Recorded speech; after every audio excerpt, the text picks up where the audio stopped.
కాదేది కవితకు అనర్హమని శ్రీశ్రీ గారు అన్నట్లు ఏది కూడా పబ్లిసిటీకి అనర్హం కాదు అని చెప్పేసి డ్రామాలాడ్డంలో పవన్ కళ్యాణ్ది అందవేసిన చెయ్యి. భీమ్లా నాయక్ అప్పుడు ఏమేమి డ్రామాలు దొబ్బారు, అసలు రాష్ట్ర ప్రభుత్వంకి ఏమి హక్కు ఉంది, రాష్ట్ర ప్రభుత్వం వాళ్ళు టికెట్ రేట్లు ఎట్లా నిర్ణయిస్తారు, మా సినిమాకు కలెక్షన్లు తగ్గిపోవాలన్న ఉద్దేశంతోనే పవన్ కళ్యాణ్ ని మనసులో పెట్టుకొని మీరు ఇదంతా చేశారంటారు. మళ్ళీ ఇప్పుడు అదే పవన్ కళ్యాణ్ అధికారంలో ఉన్నాడు, మళ్ళీ ఇప్పుడు అవే సిల్లీ డ్రామాలు. ఏదో పవన్ కళ్యాణ్ సినిమా జూన్ 12 వస్తుందంట, కావాలని ఎగ్జిబిటర్లు అందరూ కూడా ఏదో ఆయన సినిమా ఆడకూడదు అని చెప్పేసి, ఆయన సినిమాకు కలెక్షన్ రాకూడదు అని చెప్పేసి ఏదో పెద్దగా ఇచ్చేస్తున్నారని చెప్పేసి ఆ సినిమాకు బజ్జే లేదండి. ఒక సినిమా వస్తుందంటే కొంచెం క్యూరియాసిటీ ఉంటుంది. అది స్టార్ట్ అయ్యి ఆగిపోయి ఒక దర్శకుడు వచ్చి ఆ దర్శకుడు వెళ్ళిపోయి ఇంకొక దర్శకుడు, అసలు ఎక్స్పీరియన్స్ లేని దర్శకుడు వచ్చేసి ఆ దర్శకత్వం చేసి ఆ సినిమాను అది ఏదో చేసినారు, కిచిడీ చేసినారు. ఆ సినిమా మీద ఎవరికి హోప్స్ లేవు. నాకు తెలిసి పవన్ కళ్యాణ్ కూడా హోప్స్ ఉండవు. ఆ సినిమాను పట్టుకొని ఇప్పుడు ఎలా దీనికి బజ్జును మనం సృష్టించాలి, మన గొర్రెల్ని ఎలా రెచ్చగొట్టాలి అన్న ఉద్దేశంతో ఎంత డ్రామాలు ఆడుతున్నారంటే, నేను క్లియర్గా అండి మీకు అరటి పండు తొక్కవలసినట్టు చెప్తాను. ఇది పెద్ద స్కాము. ఇది పెద్ద స్కామ్ అంటే ఇంకా ఆ సినిమా ప్రమోషన్ల కోసం దరిద్రమైన స్కాములు. ఒక మూర్తి అని ఒక ఆయన ఉంటాడు, గ్రేట్ ఆంధ్రలో సినిమా వాళ్ళని ఇంటర్వ్యూ చేస్తుంటాడు. ఈస్ట్ గోదావరి డిస్టిక్ కి ఒక ఆయన ఎగ్జిబిటర్ కమ్ డిస్ట్రిబ్యూటర్, ఆయన పేరు సత్యనారాయణ. ఆయన జనసేనలో కీలక నాయకుడు. మీరు ఆ ఇంటర్వ్యూ చూడండి, ఇంటర్వ్యూలో స్టార్టింగ్ లోనే చెప్తాడు, ఎవరు ఆ మూర్తి చెప్తాడు, ఇతను ఎగ్జిబిటర్ కమ్ డిస్ట్రిబ్యూటర్, అలాగే జనసేనలో కీలక నేత అని. అతను 2019లో జనసేన పార్టీ తరఫున అక్కడే ఎమ్మెల్యేగా కూడా కంటెస్ట్ చేశాడు.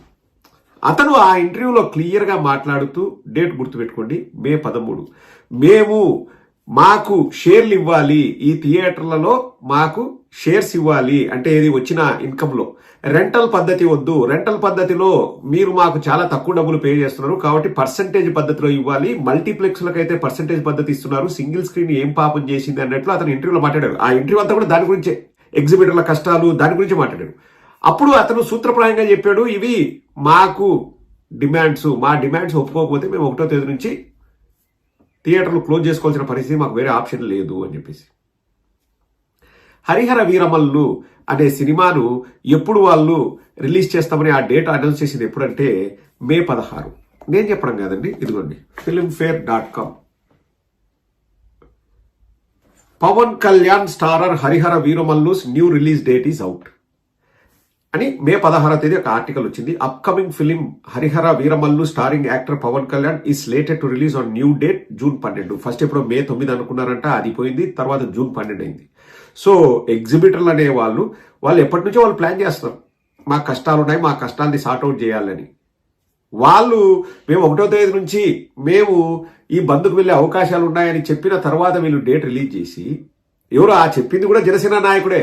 మళ్ళా ఇప్పుడు పవన్ కళ్యాణ్ వచ్చేసి మా సినిమా రిలీజ్ అవుతుంది కాబట్టి ఎవరో సినిమా ఇండస్ట్రీలో ఆ నలుగురు పవన్ కళ్యాణ్ మీద కక్ష పెట్టుకున్నారు కాబట్టి పవన్ కళ్యాణ్ సినిమాలు ఆపాలని చూస్తున్నారు, మనల్ని ఎవడరా ఆపేది, రండిరా చూసుకుందామని ఆల్రెడీగా గొర్రెలు స్టార్ట్ చేశారు. ఈ జనసేన గొర్రెలు, ఈ పవన్ కళ్యాణ్ ఫ్యాన్స్ ఉంటారు కదా, వీడి అమ్మ ప్రతిపక్షంలో ఉన్నప్పుడు పవన్ కళ్యాణ్ సినిమా గురించి ఎవడైనా కానీ ఏదో చేసి ఆపాలని చూస్తారు, వాళ్ళ వర్షన్.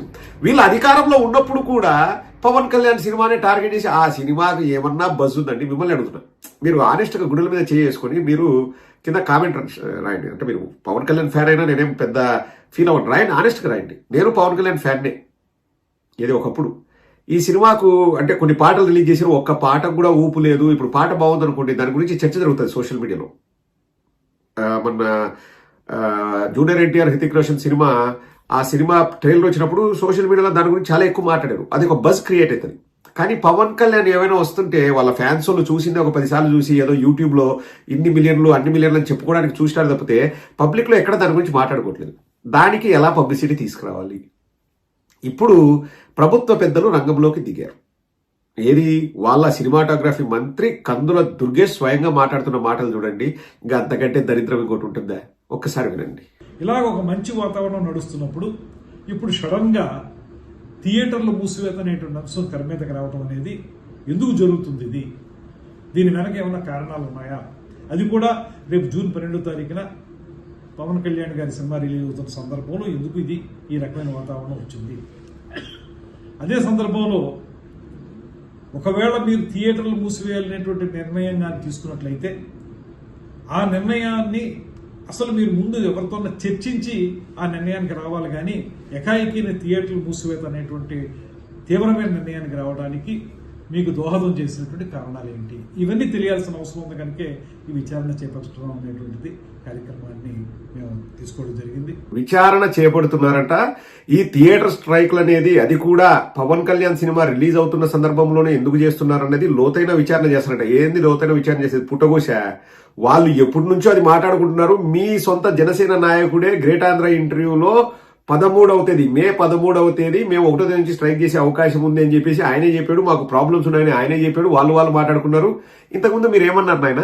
అసలు సినిమా రంగంలో టికెట్లు ఎంత ఉండాలని నిర్ణయించడానికి ప్రభుత్వానికి ఏమి హక్కు ఉంది? అది వాళ్ళ సొంత వ్యాపారాలు, వాళ్ళు చూసుకుంటారు. మీ ప్రభుత్వానికి ఏం బొచ్చు పని ఉందా? మీరు ఎందుకు మాట్లాడాలా? మీరు మూసుకొని ఉండండి, ప్రభుత్వానికి సంబంధం లేదు, మమ్మల్ని ఎవడరా ఆపేది అది అని చెప్పేసి ఇంతగా గఫాలు కొట్టుకున్నారు కదా. ఈ రోజు మీరేంది విచారణ చేయించేది? ప్రభుత్వానికి ఏం బొచ్చు పని ఉందా? మీరు అడిగిన మాట మేము అడుగుతున్నాం. ప్రభుత్వానికి ఏం బొచ్చు పని ఉందా? ప్రభుత్వం ఏంది విచారణ చేసేది? ఎగ్జిబిటర్లు లేకపోతే సినిమా వాళ్ళు చూసుకుంటారు కదా, మీకేం బొచ్చు పని ఉందా? ఏం కందులు దుర్గేష్ మీకేం బొచ్చు పని ఉందా? ఇది నేను అనట్లేదండి, వాళ్ళు అన్న మాటలనే ఇప్పుడు వాళ్ళకి గుర్తు చేస్తున్నాం. అండ్ ఈ విషయాన్ని నేను డైరెక్ట్ గా కూడా అనాల్సిన అవసరం లేదు. పవన్ కళ్యాణ్ ఏదో సభలో ఏమన్నాడో ఒక్కసారి వినండి.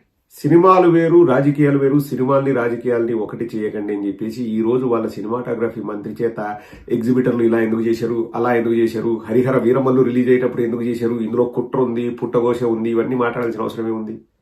కేవలం పబ్లిసిటీ కోసం తాపత్రయం అండి. భీమ్లా నాయక్ అప్పుడు ఒక రకమైన పబ్లిసిటీ, ఇప్పుడు ఒక పబ్లిసిటీ. సినిమాలో స్టఫ్ ఉంటే సినిమా ఆడుతుందండి, లేకపోతే ఎగిరిపోతుంది. ఈ ఎగ్జిబిటర్ల కష్టాలు ఏంటి అనేది కూడా ఒక నిమిషంలో చెప్తానండి. నాకు ఈరోజు ఉదయం ఒక సోదరుడు ఫోన్ చేసి, థియేటర్ ఓనరే, మన వీడియోలు చూసి ఎక్కడో నెంబర్ తీసుకొని నాకు కాల్ చేసి చెప్తున్నాడు. వాళ్ళకు ఒక థియేటర్ ఉంది, ఎగ్జాంపుల్ చెప్తున్నాడు. పుష్ప సినిమా ఒక ఎగ్జాంపుల్ అండి, పుష్ప అనే కాదు, జస్ట్ ఎగ్జాంపుల్ చెప్పాడు. మొదటి వారం ఒక 25 లక్షలు 30 లక్షలు కలెక్ట్ చేసింది అనుకోండి ఆ సినిమా. ఆ పెద్ద సినిమాలకు ఏమంటారంట, సింగిల్ స్క్రీన్ వాళ్ళతో ఈ డిస్ట్రిబ్యూటర్లు పెట్టుకునే ఒప్పందాలు ఎట్లుంటాయంటే, మేము పర్సంటేజ్ ఇవ్వము, మీకు రెంట్ ఇస్తాం, థియేటర్ రెంట్ వారానికి 1,50,000 ఎంతో రెంట్ ఇస్తాము. దాంట్లో మీరు వాళ్ళకు థియేటర్లో పనిచేసే వాళ్ళకు శాలరీస్, కరెంటు బిల్లులు, క్లీనింగ్ అదంతా మీరు చూసుకోవాలంటారంట.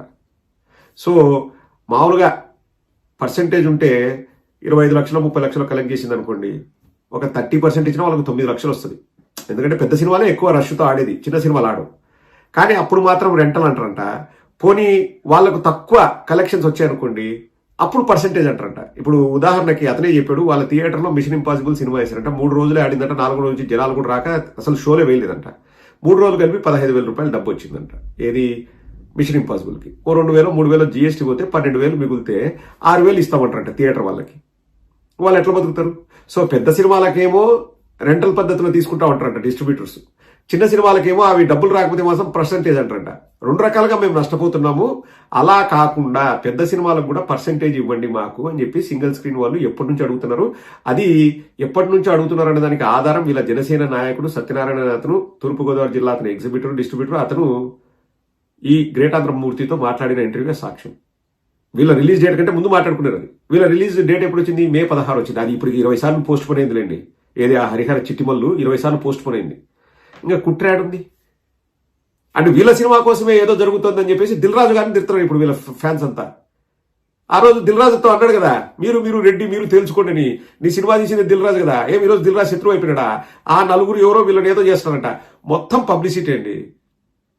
ఆ పబ్లిసిటీ కోసము ఎంతకైనా దిగజారుతారు. వాళ్ళు ప్రతిపక్షంలో ఉన్నప్పుడు ఎవరో కక్ష తీర్చుకునేటారు, వాళ్ళు అధికార పక్షంలో ఉన్నప్పుడు కూడా ఎవరో కక్ష తీర్చుకున్నారట పవన్ కళ్యాణ్కి. ఇంకా పవన్ కళ్యాణ్ సినిమా మీద పవన్ కళ్యాణ్ మీద కక్ష తీర్చుకోవడమే అందరికీ బతుకులకి, ఇంకా వేరే పని లేదు.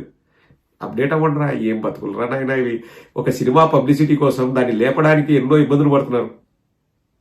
8వ తేదీ ఎక్కడో ప్రీ రిలీజ్ ఈవెంట్ అంట, దానికి చీఫ్ గెస్ట్ ఎవరా తెలుసా మీకు అని చెప్పేసి, ఆయన సినిమాకి ఆయనే చీఫ్ గెస్ట్ అంట. మళ్ళీ అది కూడా పవన్ కళ్యాణ్ వస్తాడు తెలుసా, ఆ ఈవెంట్కి పవన్ కళ్యాణ్ చీఫ్ గెస్ట్కి వస్తాడు. గట్టిగా ఎక్కడికంటే అక్కడికి దిగజారిపోతాం. మాకు సిగ్గు ఎగ్గు లేదు. జగన్మోహన్ రెడ్డి గారు థియేటర్లను బతికించడానికి, థియేటర్లలో టికెట్ రేట్లు తక్కువ పెడితే అప్పుడు జనాలు వస్తారు, థియేటర్లు మనుగడ సాగిస్తాయంటే అన్ని మాటలు అన్నారు. మీకేం సంబంధం? మీరెవరు డిసైడ్ చేయడానికి? ఇప్పుడు థియేటర్లు ఏకంగా మూతపడుతుంది. వాళ్ళకేం లాభాలు లేవు థియేటర్ వాళ్ళకి, అన్ని కళ్యాణ మండపాలు అవుతున్నాయి. మా ప్రొద్దుటూరులో అయితే ఎన్ని కళ్యాణ మండపాలైనా, మా కడపలో అయితే ఎన్ని కళ్యాణ మండపాలైనాయి, థియేటర్లన్నీ కళ్యాణ మండపాలు అవుతున్నాయి. ఇంకా దిగజారిపోతుంది. వీళ్ళు సినిమాలు చాలా తెలివైన వాళ్ళండి. వీళ్ళకు థియేటర్ నుంచి వచ్చే కలెక్షన్స్ రావాలి, మళ్ళీ ఓటీటీ వాళ్ళ డబ్బులు ఇప్పుడు బాగా వస్తాయి సినిమాలకి. ఆ ఓటీటీ డబ్బులు కూడా రావాలి. ఆ ఓటీటీ డబ్బులు వస్తే వాళ్ళు రెమ్యునరేషన్లు పెంచుకుంటున్నారు.